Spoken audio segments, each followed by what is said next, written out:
오늘은 설교 제목이 좀 길어요. 평소 같지 않죠. 기다리는 시간은 기다렸던 시간이 되었다라는 제목으로 하나님 말씀 나누도록 하겠습니다. 우리 옆 사람과 함께 인사하겠습니다. 그 시간이 옵니다. 좀 하울링이 있는 것 같아요. 좀 잡아주세요. 한 번 더 인사할게요. 지금이 그 시간입니다. 6월 여름의 생명으로 세상을 채우시는 하나님의 생기로움들이 우리의 무기력함 가운데도 임하시길 안녕으로 인사합니다. 더위가 삶에 다가오고 있습니다. 더울 때마다 우리 인생은 여러 가지 삶의 모양으로 문명을 사용하여 바뀝니다. 옷도 짧아지고 기계를 활용하기도 하고 더위를 피할 수 있는 여러 가지 장치들이 있죠. 이런 것들을 볼 때 인간은 지혜로워 보이지만 또 동시에 인간이 얼마나 유약한 존재인지를 보게 됩니다. 번역한즉 인간은 1도가 높은 것도 1도가 낮은 것도 잘 못 견디는 존재입니다. 언제나 인간의 도덕성과 이상성을 이야기할 때 우리가 자주 쓰는 부사가 있습니다. 한결같음 혹은 변하지 않음. 뭔가 이런 사람이 좋은 것 같고 인간의 도덕성은 이래야 될 것처럼 이야기를 하죠. 그런데 한번 우리 깊게 생각해 봅시다. 과연 하나님이 인간을 한결같고 변하지 않는 존재로 창조하셨는지를.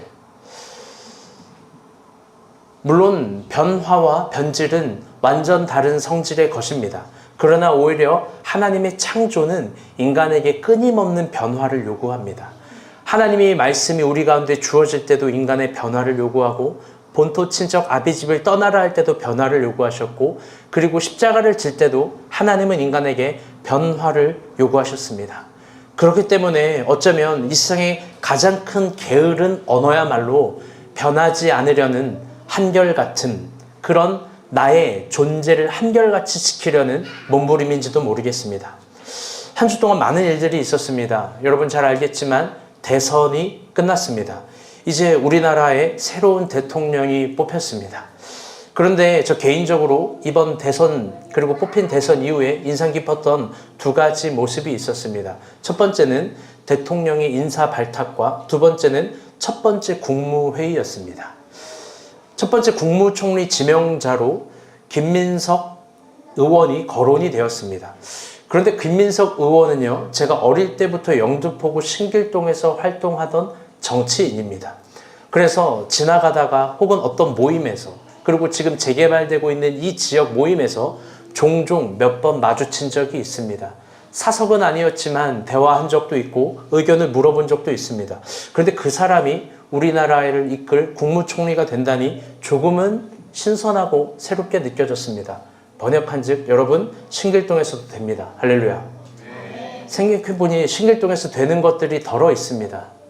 여러분 얌생김밥이라고 아시나요? 그게 신길동에서부터 출발한 김밥입니다. 그리고 여러분 성혜병원이라고 아시나요? 그 병원은 지금 설교 시간에 설명할 수 없지만 또 굉장히 독특한 위치로 신길동에서만 있는 특이한 위치의 크기의 병원입니다. 그리고 또 여러분 신길동에는요 우리가 본 교회가 있습니다. 아멘. 신길동에는 크썸도 있고요. 신길동에는 히즈볼도 있고요. 신길동에는 윤용식도 있습니다. 아픈 사람 다 고쳐줘요. 신길동에 예수살롱도 있습니다. 신길동에서도 됩니다. 저는 이게 정말로 인상 깊었습니다. 사람은 늘 가지지 않는 걸 희망하고 가지지 못한 걸 가져야만 무언가 된다라고 생각하는데 그러지 않고 여기 이 자리에서 목도하는 그 연습, 그게 너무 좋았습니다. 두 번째는 대통령의 국무회의 방식이 참 인상 깊었습니다. 정치적 관례처럼 여겨지는 것 중에 하나가 정권이 바뀔 때마다 각 국무 인사들이 바뀝니다.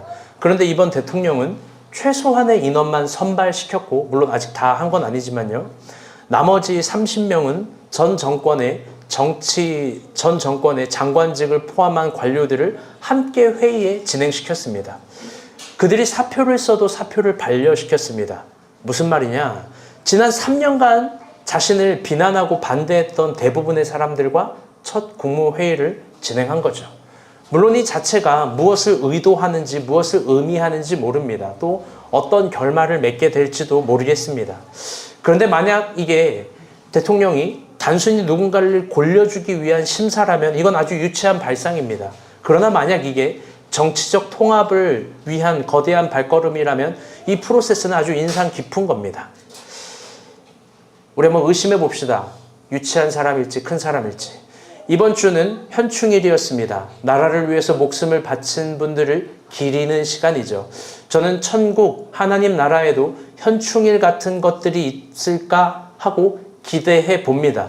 왜냐하면 하나님 나라를 위해서 목숨을 바친 사람들의 이야기, 그들의 이야기는 여전히 아름다운 멜로디이기 때문입니다. 이런 말 시험에 들지 마세요. 그냥 예수 믿어서 구원을 받은 사람과 온 인생을 다 갖다 걸어서 구원을 얻은 사람은 차이가 있을 겁니다. 오늘 우리는 무엇을 위해 먹고 마시고 사는지 생각해 봅시다. 그리고 젊지만 왜 살아야 되고 왜 죽어야 되는지도 고민해 봅시다. 이번 주 큐티도 역대상이었습니다. 다들 어떠셨는지요? 이번 주 큐티는 사울의 모든 연대기를 다루었습니다. 특히 어제 큐티는 사울이 비참한 죽음에 이른 모든 부분을 아주 적나라하게 기록했죠. 우리 토요일 큐티 7절에서 14절 봅시다. 시작.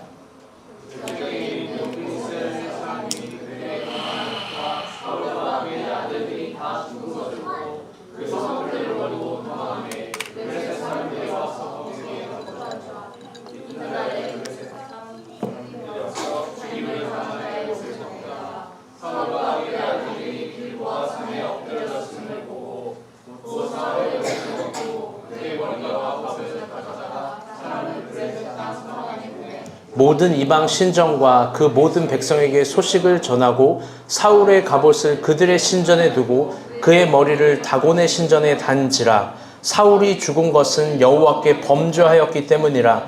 그가 여호와의 말씀을 지키지 아니하고 또 신접한 자에게 가르치기를 청하고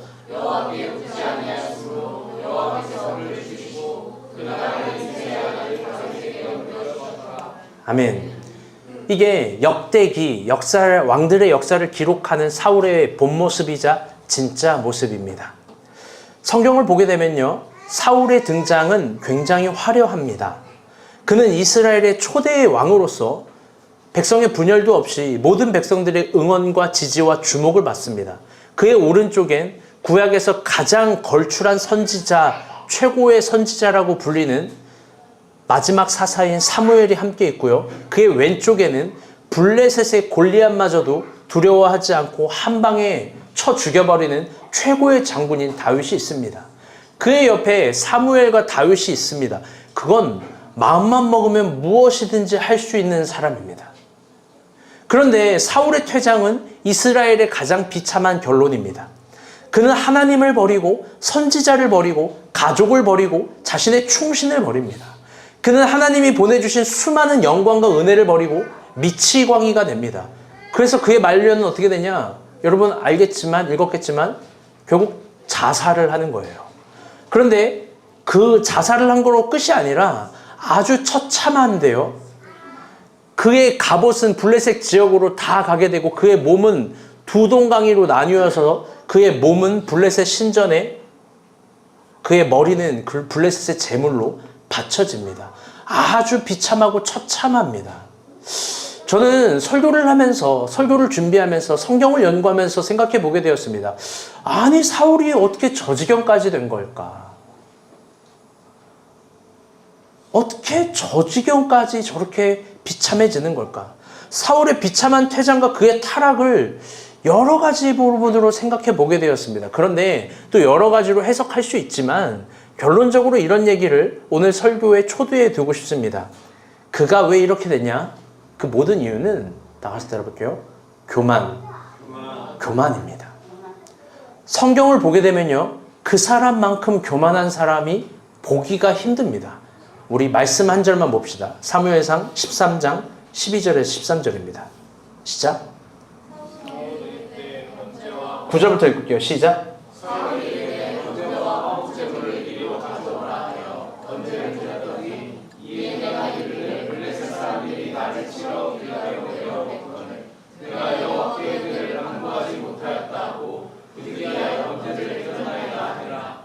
사무엘이 사울에게 이르되 왕이 망령되이 행하였도다.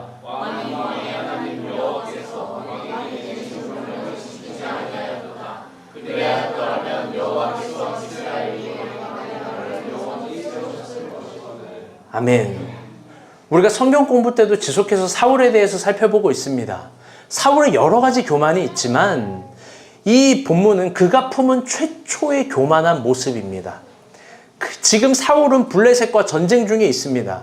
그리고 전쟁에는 전쟁법이 있는데요. 아직 전쟁이 시작되지도 않고 사울이 사무엘과 함께 7일에는 그날에 예배를 드리러 온다고 했는데 그날 아직 채워지지도 않았는데 사울이 기다리지 못하고 그가 사무엘처럼 번제와 화목제를 직접 드립니다.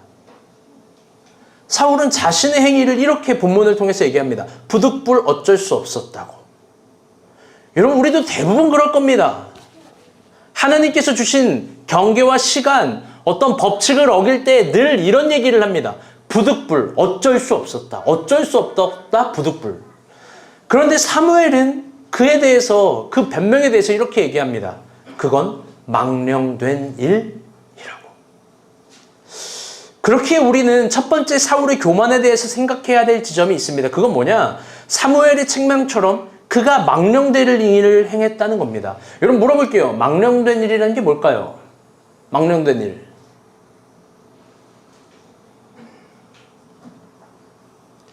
이건 결과를 두고 해석하는 말일까요?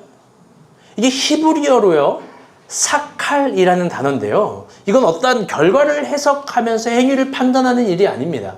사칼이라는 건요, 자신의 본분을 잃어버린 언어와 태도와 행동입니다. 그래서 이걸 국어 정서로 표현하면 이렇게 돼요. 다 같이 따라볼게요. 경거망동. 저는 이게 더 국어적인 표현 같아요. 무슨 말이냐? 사울은 경거망동한 거예요. 번역하면 왕은 제사장이 아닙니다. 하나님은 정확하게 경계를 내려버렸어요. 그래서 사무엘은 사울의 경거망동에 대해서 아주 적나라하고 정확하게 책망하는 거예요. 13장 17절부터 23절입니다. 근데 3절밖에 안 돼요. 한번 읽어볼게요. 시작.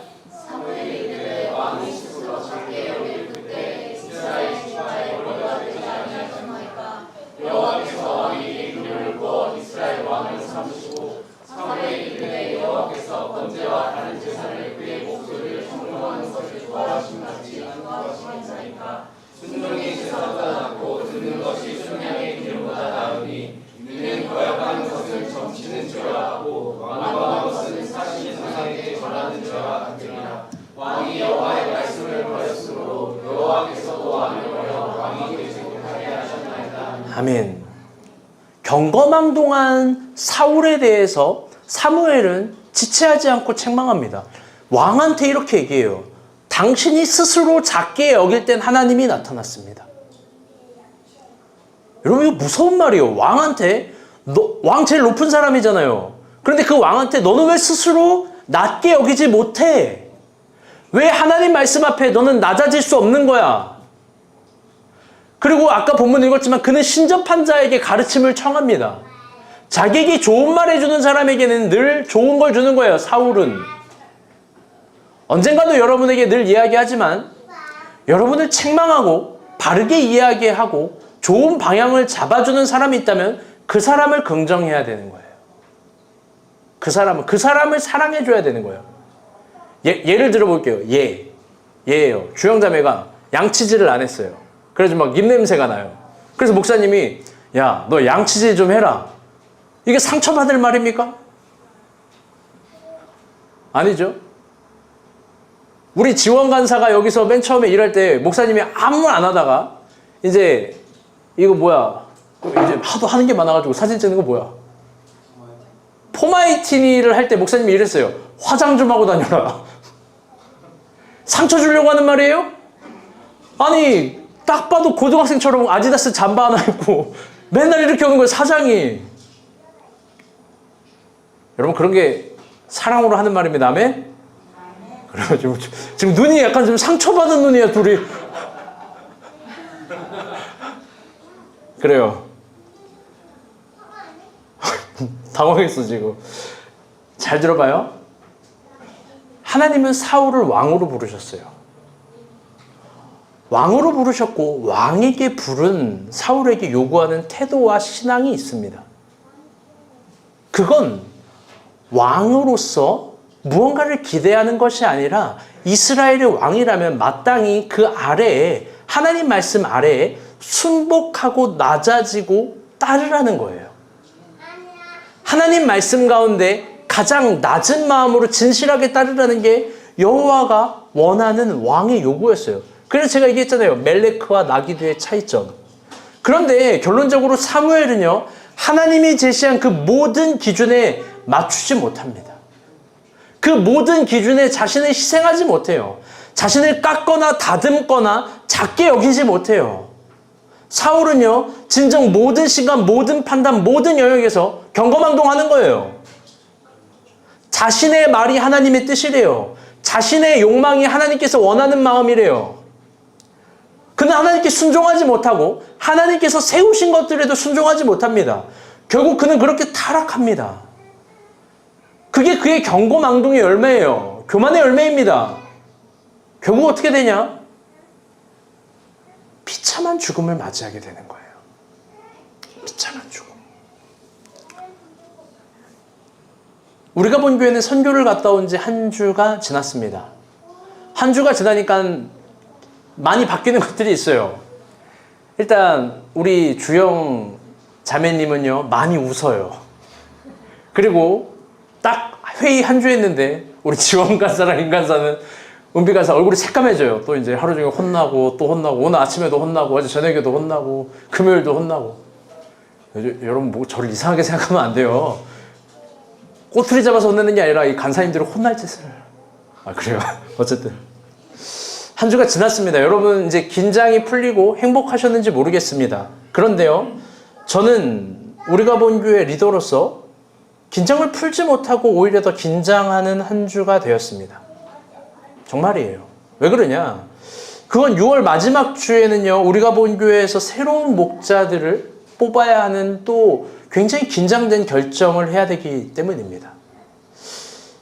여러분 물어보겠습니다. 교회 리더는 어떤 사람이어야 할까요?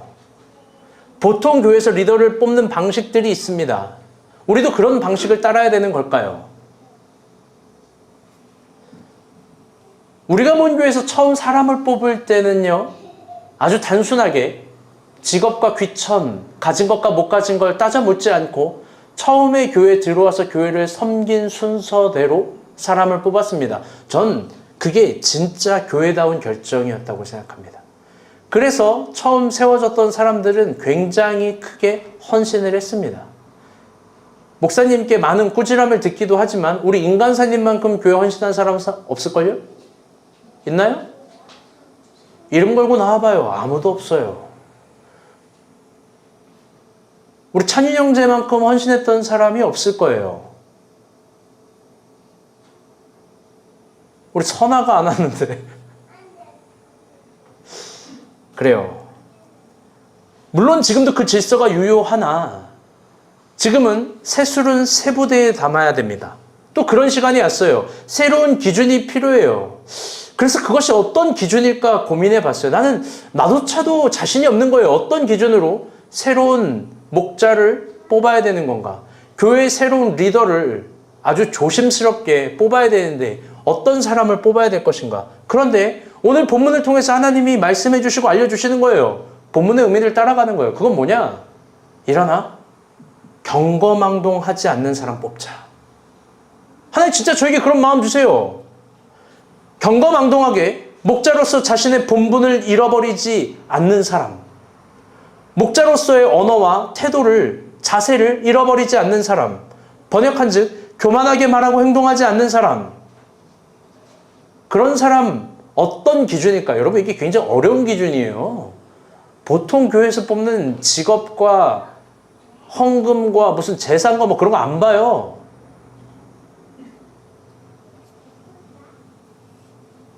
근데 그런 사람이 어떤 사람인지 저도 몰라요. 왜? 여러분 제 앞에서 여러분의 모습은 속기도 쉽고 속이기도 쉽잖아요.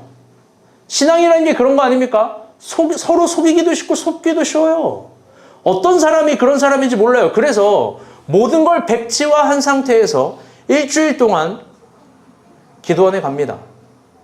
딱 그거 하나 구하러요. 그거 하나만 구할 거예요. 이번에도 가족을 버리고 갑니다. 지난주는 선교로 일주일 동안 떨어졌는데 이번 주도 일주일 동안 떨어져요. 미소 아빠는 누구예요? 미소가 그런 말을 하더라고요. 큰아빠랑 친해졌어. 아빠랑 비슷하게 생겼던데? 여러분, 진심으로 여러분에게 얘기하는 거예요. 헤라와 미소를 긍휼히 여겨주시길 바랍니다. 아멘. 제가 떠나 있는 일주일, 또 그들은 힘들 텐데 사랑을 주시고, 제가 못 주는 사랑 못난 부탁해요. 여러분이 주시고 관심을 주시길 바라요. 아멘. 대신 저는 기도 중에 정말 우리가 본 교회에 필요한 리더를 세우셨으면 좋겠습니다. 다시 그렇게 또 일어나기를 바라요. 그리고 세워진 사람들은 교회를 향해서 아름다운 순종과 헌신 해주셨으면 좋겠고, 또 뽑힌 사람을 향하여 여러분은 무슨 저 사람이 리더야, 내가 저 사람보다 낫겠다라는 경거망동한 판단력 갖지 않기를 바랍니다. 아멘. 오늘 본문 말씀 1절에서 3절 다시 한번 보도록 하겠습니다. 시작.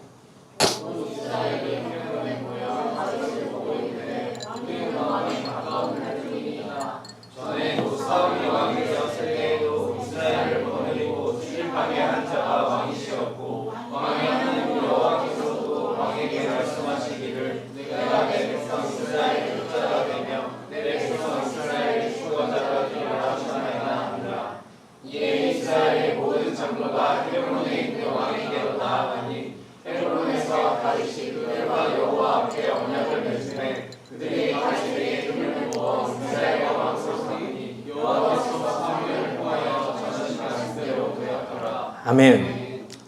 토요일 큐티는 방금 우리가 본 사울의 망함에 대해서 보여줬습니다. 그리고 오늘 일요일 큐티인, 주일 큐티인 오늘은 역대상 11장인데요. 다윗의 시작을 보여줍니다. 사울의 망함과 다윗의 시작이 붙어 있는 거예요. 성서는 일부러 사울과 다윗에 대해서 여러 가지로 대조되고 대비되게 이야기를 합니다. 저를 봐주세요. 저를 봐주세요. 오늘 본문도 마찬가지입니다. 그런데 지금 방금 읽은 이 세 절을 보게 되면요, 뭔가 다윗이 특별한 고난 없이 무난하게 그리고 쉽게 이스라엘의 왕이 된 것 같습니다. 많은 사람들의 환호와 축복 속에서 사울이 죽었으니까 쉽게 됐겠지라고 생각합니다. 그런데요, 사실 여기에는요, 숨막히게 아름다운 신학적 주제가 숨어 있는 거예요. 그건 어떤 거냐? 1절을 보게 되면 알 수 있는데요. 1절 띄워주세요. 빨간색 글씨만 읽어볼게요. 시작. 거기까지. 온 이스라엘 백성들이 헤브론에 모였다는 거예요. 번역한즉 헤브론의 시간이에요. 다윗의 시작은 헤브론이에요. 여러분, 이게 생각할 거리가 정말 많은 주제입니다. 다윗의 시작이 예루살렘이 아니에요. 헤브론이에요. 성경은 아주 여러 곳에서 다윗을 평가합니다. 다윗의 치적, 다윗의 행적, 다윗의 역사, 그의 죽음과 그의 끝을 이야기합니다. 그런데 늘 그걸 이야기할 때 어떻게 이야기하냐? 헤브론의 시간을 정확하게 구분해서 표현합니다. 이 진짜 중요한 얘기예요. 사무엘하 5장입니다. 한번 읽어볼게요. 시작.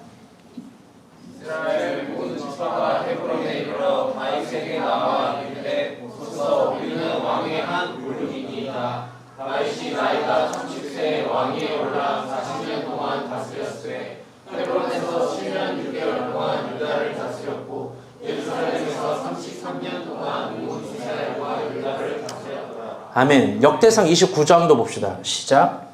이스라엘 아들 다윗이 온 이스라엘의 왕이 되어 이스라엘을 다스린 기간은 40년이라. 헤브론에서 7년간 다스렸고. 거기까지요. 열왕기상 2장도 봅시다. 빨간색 글씨만 읽어볼게요. 시작. 다윗 성에 장사되니 다윗이 이스라엘 왕이 된 지 40년이라. 헤브론에서 7년 동안 다스렸고. 아멘. 열왕기상은 그의 죽을 때마저도 이렇게 표현하는 거예요. 헤브론에서 7년을 다스렸고. 성경은 다윗의 모든 역사와 행정과 치적을 표현할 때 헤브론에서의 7년과 예루살렘에서의 33년을 구분해서 표현해요. 사실 이거는요, 히브리 문법상 불필요한 구문이에요. 왜 그러냐? 온 이스라엘의 역사에서 다윗이 지리적 구분과 상관없이 온 이스라엘의 왕이라는 건 다 알고 있는 사실입니다. 그럼에도 불구하고 성경에서 이렇게 두 가지를 구분해서 쓴 이유는 그게 성서적인 관점에서 매우 중요한 일이기 때문입니다. 이게 굉장히 숨막히는 아름다움이에요. 헤브론 7년은. 여러분, 그렇다면 헤브론 7년에는 어떤 일이 있던 걸까? 그게 뭘까? 결론적으로 말하면요, 헤브론 7년은요, 다 같이 따라볼게요. 기다리는 시간. 기다리는 시간이었던 거예요. 그런데 7년을 정해서 기다리는 것이 아니라 하나님 뜻대로 이루어질 때까지 무제한적으로 기다린 거예요. 예를 들면 내가 우승을 했습니다. 마땅히 트로피를 받아야 돼요. 그런데 그 트로피를 7년 동안 안 받는 거예요. 내가 로또에 당첨됐습니다. 그러면 수령액을 받아야죠. 그런데 7년 동안 안 받는 거예요. 이해할 수 없어요. 주변 사람들은, 주변의 것들은. 그런데 다윗은 그렇게 7년을 기다립니다. 그것도 자기가 정해놓은 7년이라면 좋을 텐데 그것도 아니에요. 하나님의 뜻이 이루어질 때까지 무제한적으로 기다린 거예요. 사실 사울이 죽은 뒤로 다윗은 바로 예루살렘에 올라가서 이스라엘을 차지할 수 있어요. 예루살렘을 정복할 수 있습니다. 그런데 그렇게 하지 않습니다. 그 이유는 이스라엘의 역사 속에서, 정치적 관계 속에서, 이스라엘의 민족적 갈등 속에서 여전히 해결해야 될 문제가 있었던 거예요. 그게 뭐냐? 성경을 섬세하게 보게 되면요, 잘 따라오고 있죠? 잘 따라와야 돼요.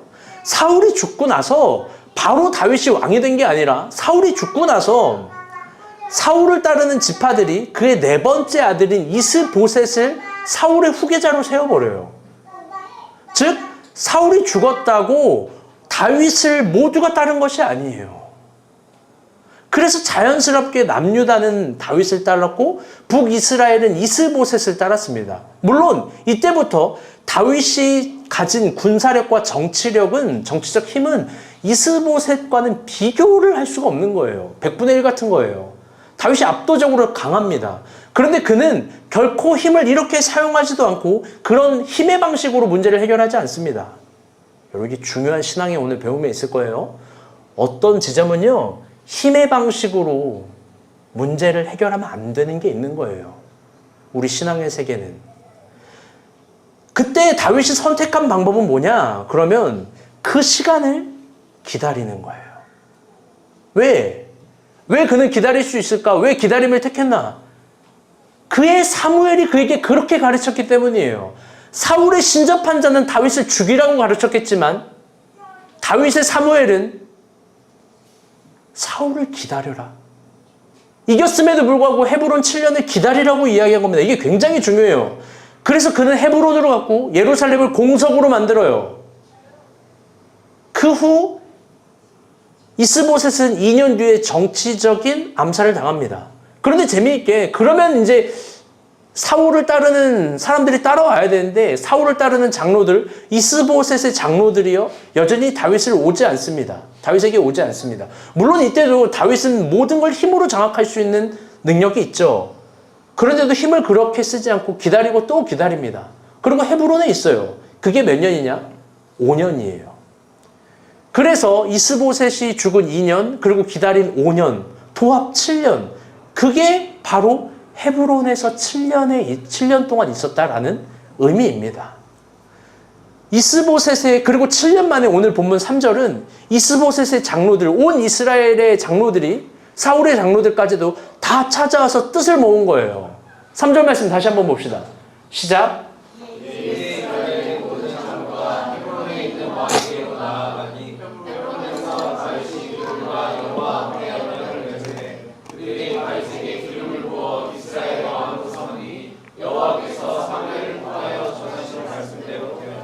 아멘. 참 아름다운 말씀이에요. 왜 그러냐? 헤브론에서 7년은요, 다윗을 극심하게 반대했던 어떤 장로들을 기다리는 시간이에요. 그리고 더욱 멋진 건 본문을 보게 되면 다윗이 그들 앞에 숙입니다. 그리고 그들이 부어주는 기름을 받습니다. 여러분, 이게 그렇게 말처럼 쉬운 게 아니에요. 나를 반대하는 사람과 대화할 수 있을까요? 나를 죽이려는 사람과 회의할 수 있을까요? 나를 미워하고 나를 속이는 사람과 뻔히 알고 있지만 매주 마주쳐서 그 사람을 향한 기다림을 표현할 수 있을까요?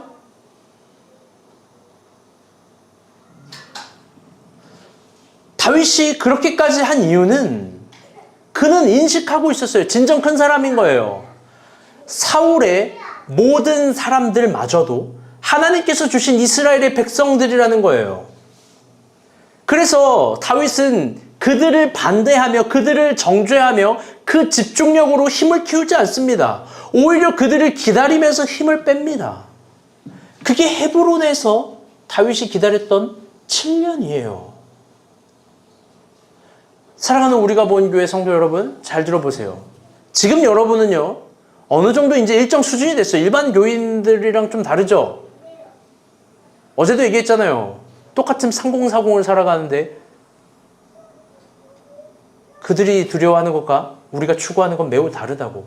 여러분 이제 도전을 두려워하지 않아요. 무언가 하나님께서 새로운 일을 행하신 것들에 대해서 의심하지 않아요. 자기를 부인할 줄 알고 더 멋지게 순종하는 법도 알고 세상을 향해서 막 칼도 빼어들고 막 나아갑니다. 막 민정인들 춤도 춰요. 막 난리가 아니에요. 우린 우리의 과제들을 두려워하지 않아요. 여러분 이게 얼마나 큰 성장이네요. 아멘? 여러분 근데 그게 다가 아니에요. 힘은 반대 힘도 필요한 거예요. 어떤 힘? 이제 하나님이 새로운 지표로 알려주시는 거예요. 헤브론 7년도 필요해요. 기다리고 하나님의 뜻을 기다림으로 세우는 시간. 다윗은 헤브론에서 그렇게 힘 빼는 힘추구를 한 거예요. 그게 헤브론에서 기다리는 시간입니다. 우리가 본 교회도 그걸 추구했으면 좋겠습니다. 아멘? 그래서 성경은 너무나 멋지게 그 7년 동안 기다린 시간을 이렇게 표현해요. 이 빨간색 글씨만 읽어볼게요. 시작. 아멘. 다윗이 행했더라가 아니라 여호와의 말씀이 이루어진 시간이라는 겁니다. 아멘. 너무나 아름다운 거예요. 이스라엘 역사 속에서 하나님의 말씀이 이루어진 시간. 여러분 이런 힘추구도 필요한 겁니다. 번역한즉 뜻이 하늘에서 이루어진 것처럼 땅에서 이루어지는 시간. 그렇게 이스라엘의 다윗은 분열 없이 미움 없이 사랑과 존경을 받으며 왕이 된 거예요. 그게 정치적 요구를 수용해서 왕이 된 것이 아니라 그 정치적 요구는 현실적인 이제 예루살렘을 정복하는 거겠죠. 그런데 그게 아니라 하나님의 뜻을 앞세워서 기다리고 또 기다린 거죠. 다윗은 자신의 이름으로 예루살렘을 점령한 것보다 그게 더 중요한 겁니다. 근데 역대기는 간략하게 나와 있지만 사무엘 상하를 보게 되면 굉장히 중요한 지점을 우리가 볼 수 있는 게 있습니다. 그건 뭐냐? 다윗이 헤브론에서 7년 동안 기다리는 시간이 무력했던 시간이 아니에요. 그는 기다렸는데 하나님께서는 그 7년 동안 더 어마어마한 것들을 이루고 계셨다는 거예요. 여러분 믿습니까? 다윗이 자신의 힘으로 속도로 일을 처리하는 것보다 하나님을 기다리면서 이루어진 일이 훨씬 많아요. 그래서 무서운 게 뭐냐면 헤브론 7년이 있고 나서 이스라엘은 대통합이 되고 하나가 되는데요. 그리고 나서 이스라엘은 고대 근동의 모든 나라를 삽시간에 점령해버려요. 하나가 되니까. 이스라엘이 고대 근동에서 가장 큰 나라 중에 하나로 변합니다. 그래서 고대 근동 어떤 문헌에도 쓰이지 않는 하나의 표현이 있어요. 다윗의 시대 때는 은을 돌처럼 여겼더라. 그걸 이어받은 솔로몬도 마찬가지죠. 주변의 금들을 다 진공청소기로 빨아들이잖아요. 은을 돌처럼 여겼더라. 10년 전에 한병철 교수는 대한민국을 피로사회라고 이야기를 했습니다. 참 의미 있는 표현이고 의미 있는 논리이고 적절한 해석들이었습니다. 피로사회. 그런데 저는 요즘 대한민국을요, 속도사회라고 부르고 싶어요. 대한민국은 원래도 빨랐는데 요즘엔 정말 더 많은 것에서 속도를 요구합니다. 제가 일본에 여행을 갔어요. 와이파이가 답답해가지고 막 죽을 것 같은 거예요. 막 너무 안 터져요. 느려요. 보니까 2G예요, 2G. 우리나라 사람들은 그때 뭘 썼냐? 4G를 썼어요. 근데 알고 보니까 검색해서 봤는데 재밌는 걸 봤는데 그게 일본의 외무성에서나 쓰는 와이파이 속도래요. 그럼 우리나라는 보편적 국민이 쓰고 있는 거야. 지금 4G를 넘어서 5G 막 더한 속도를 내죠. 요즘은 정말 모든 부분에서 속도를 요구합니다. 식당이건 물건이건 책을 보는 거건 어떤 것에서도 속도에 대한 평가들이 있습니다. 작은 행정 처리에도 정확한 속도를 발휘하지 못하면 악평을 쏟아내요. 사랑도 속도전이죠. 너나 좋아? 사귀자. 너나 싫어? 안 사겨. 너 말고 많아. 한 사람을 기다려주거나 다듬어주거나 한 사람을 사랑해주거나 이런 차원이 거의 없어요. 평일에 히즈보리 장관이에요. 보통 교회에 오면은 여러분 포함 모두 다 목사님에게 인사를 하죠. 그게 예의잖아요. 오면 다 인사 안 하는 사람 없잖아요. 다 인사를 해요. 하윤이도 인사를 합니다. 귀여워요. 그런데요, 특별히 우리 지원, 연미, 주영은 매일 오니까 매일 오면 인사를 합니다. 그렇죠. 그게 당연한 서로 예의입니다. 그런데 요즘 지원이가 인사를 안 합니다. 지원 간사가 인사를 안 해요. 오해하지 마세요. 예의가 없다는 게 아니라요. 인사할 틈도 없이 늘 얼굴이 시뻘개져 있어요. 늘 바닥에 종이 4장, 5장 깔아놓고 어떡하지 이래요.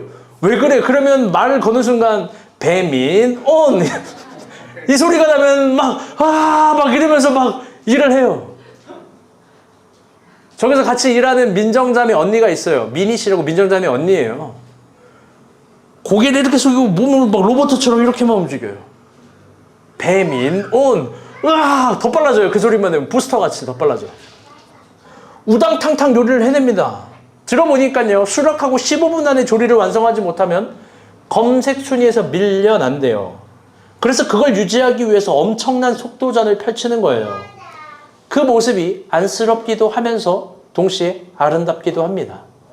동일하게 선교지에서 주영 대장님이 계속 목사님께 구박받고 짜증받으면서 무언가 와이파이로 또 서울에서 처리해야 될 일들을 하는 거야.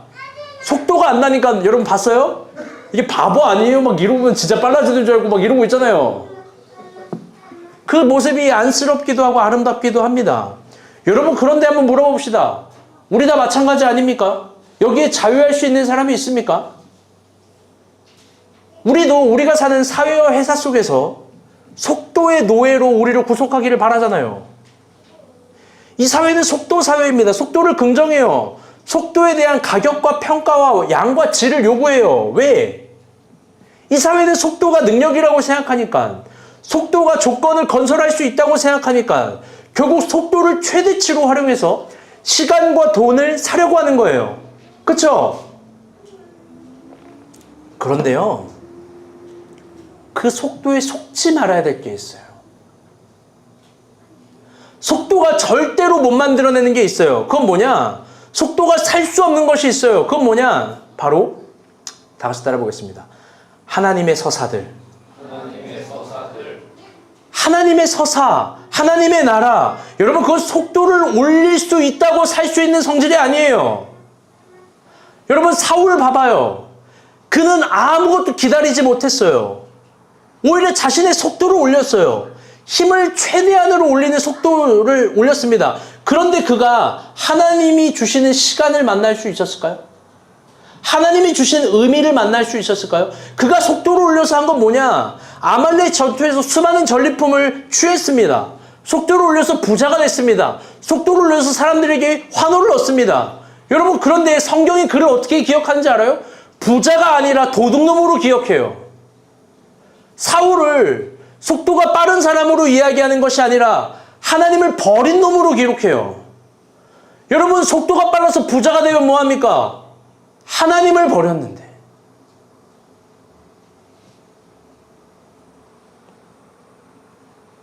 저는 설교를 준비하면서 우리 개인의 속도도 그러하거니와 우리가 본 교회의 속도에 대해서도 생각해 보게 되었습니다.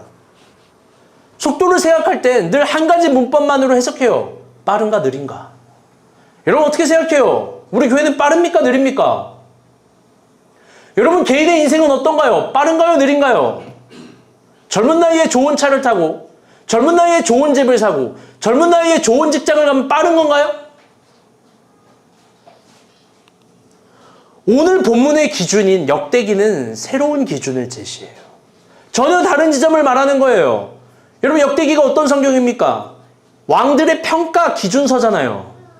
하나님은 당신의 기준으로 왕들을 평가해요. 그런데 그 평가의 기준이 그때 고대 당신의 고대 근동의 세상적인 기준과 완벽하게 달라요. 고대 근동의 왕들은요, 계량화된 수치로 평가를 받았어요. 군사력, 정치력, 재산, 땅 등등등. 그런데 하나님은 그 열왕들에게 이스라엘의 기준을 보여주시는데 한 번도 계량화된 수치를 이야기하지 않아요. 오히려 이런 걸 묻는 거예요. 사무엘의 요구처럼. 너는 지금 하나님의 뜻을 따르는가? 너는 왕이라도 그 뜻 앞에서 작아질 수 있는가? 너는 진짜 그 뜻을 신뢰하는가? 너는 하나님 앞에 순종할 수 있는가? 그걸로 평가하는 거예요. 그리고 그걸 잘한 사람을 뭐라고 평가하냐? 너는 내 종 다윗의 길로 걸어간 왕이야. 그렇지 않은 사람은 뭐 평가가 가차 없죠. 여러분, 근데 한번 물어봅시다. 내 종 다윗의 길이 그래서 뭡니까? 여러분, 내 종 다윗의 길, 하나님 뜻대로 행하는 거 물론 맞죠. 그런데 더 숭고한 의미, 하나님이 정말 다윗에게 감격하고 미쳐반한 의미는 뭐냐면 헤브론의 7년을 신뢰하고 기다린 거예요. 하나님의 서사를 기다리는 속도예요. 앞서 나가는 속도가 아니라 기다리는 속도. 그 앞에서 자신을 다듬고 으깨지고 작아지는 거예요. 그렇게 헤브론의 7년의 기다림은 특별한 속도는 없지만 하나님을 감탄하게 하는 기준입니다. 아멘? 그게 훨씬 더 많은 것들을 이룰 거예요. 제가 어제도 얘기했죠. 기도는 구하는 것들에 대한 응답을 넘어서 하나님을 움직이는 거라고. 만약에 지금 이 순간, 이 시간이 다윗이 하나님을 움직이게 하고 있는 거라면요. 저는 그래서요, 설교를 준비하면서 우리가 본 교회 속도에 대해서 다시 정리를 했어요. 기준이 바뀌니 질문이 바뀝니다. 이런 거예요. 우리의 속도는 하나님의 서사를 기다릴 수 있는가? 우리의 속도는 하나님의 서사 앞에서 스스로 작아질 수 있는가? 더 적절하게 번역해보면 우리가 본 교회는 헤브론의 7년을 진짜로 믿고 기다릴 수 있는가? 그럴 때 우리 교회에서 우리가 기다리는 시간이 기다렸던 시간이 되게 할 줄로 믿습니다. 아멘? 우리가 꿈꿔왔고 어떤 순간을 기다렸는데 그 기다렸던 순간이 우리가 지금 기다리는 시간이 되게 할 줄로 믿습니다. 그때 뜻이 하늘에서 이루어진 것처럼 땅에서 이루어질 거예요. 왜? 하나님은 훨씬 더 많은 것들을 이루실 거니까요. 사랑하는 여러분, 오늘 설교를 통해서 진심으로 이야기합니다. 여러분, 열심히 사세요. 최선을 다해 사세요. 이제 여러분은 그걸 할 줄 알아요. 젊음이 부끄러울 만큼 사세요. 괜찮아요. 우리는 우리의 속도를 긍정할 필요도 있습니다. 그런데 다른 힘들을 이제는 추구해야 될 때예요. 그건 뭐냐? 우리의 속도보다 하나님의 기다림을 긍정하는 겁니다. 우리의 속도보다 하나님이 쓰시는 서사가 더 크다는 걸 신뢰해야 돼요. 그게 막막하고 막히고 헤매는 것 같지만 여러분, 그 시간이 헤브론의 7년인지 어떻게 알아요? 여러분, 그러니까 예루살렘을 공석으로 두는 거 두려워하지 마요. 지금 내가 이걸 안 해서 이거 이루어지지 않으면 어떻게, 여러분 그런 거 두려워하지 마요. 이런 말을 오해스럽게 들을 수 있지만 결혼을 두려워하지 마요. 여러분이 이루어지지 못한, 정복하지 못한 직장도 두려워하지 마요. 여러분이 마땅히 지금 뭘 해야 된다 이것도 두려워하지 마요. 왜? 속도의 주도권을 내려놓고 사무엘의 가르침을 따라보는 거예요. 왜냐면 어차피 예루살렘은 나에게로 옵니다. 아멘? 하나님은 우리가 준비하고 기다리는 시간이 우리가 기다렸던 그 순간이 되게 하실 줄로 믿습니다. 저는 정말로 그래서 기도 제목이 바뀌었어요. 뜻이 하늘에서 이루어진 것처럼 땅에서도 이루어지기를. 그게 우리가 본 교회가 될 줄을 믿습니다. 아멘. 말씀의 결론을 맺겠습니다.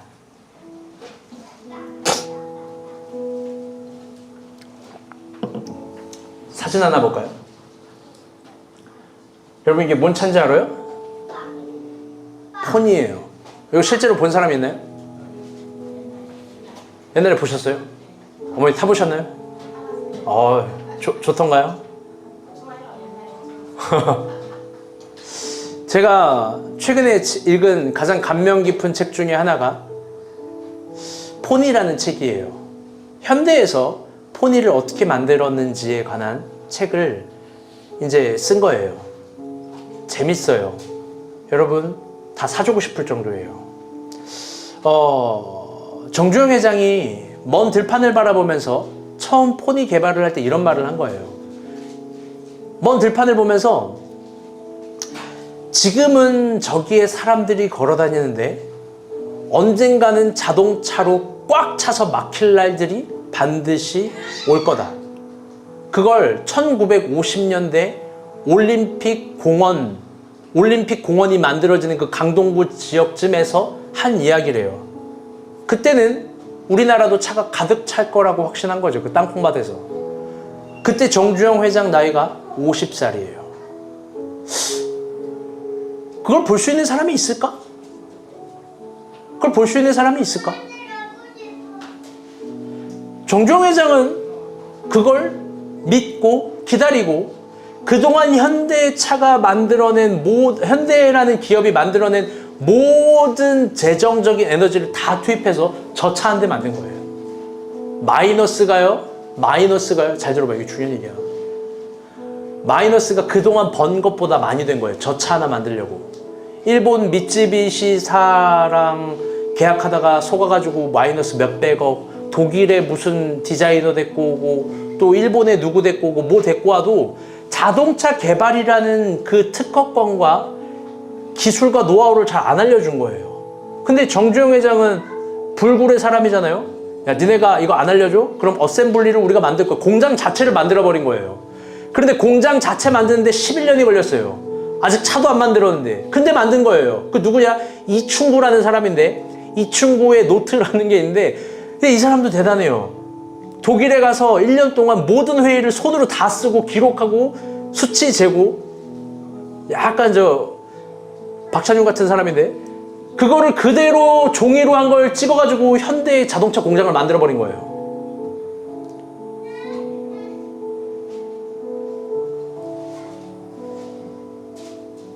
마이너스가 돼도 가야 될 가치가 있다고 믿은 거죠. 저는요,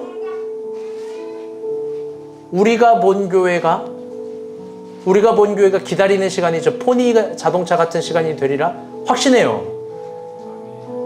우리가 본 교회 마이너스들, 우리가 본 교회 에너지들, 헛된 것들, 힘든 것들, 괴로운 것들, 지치는 것들, 또 신앙을 추구하면서 이게 안 될 것 같은 것들.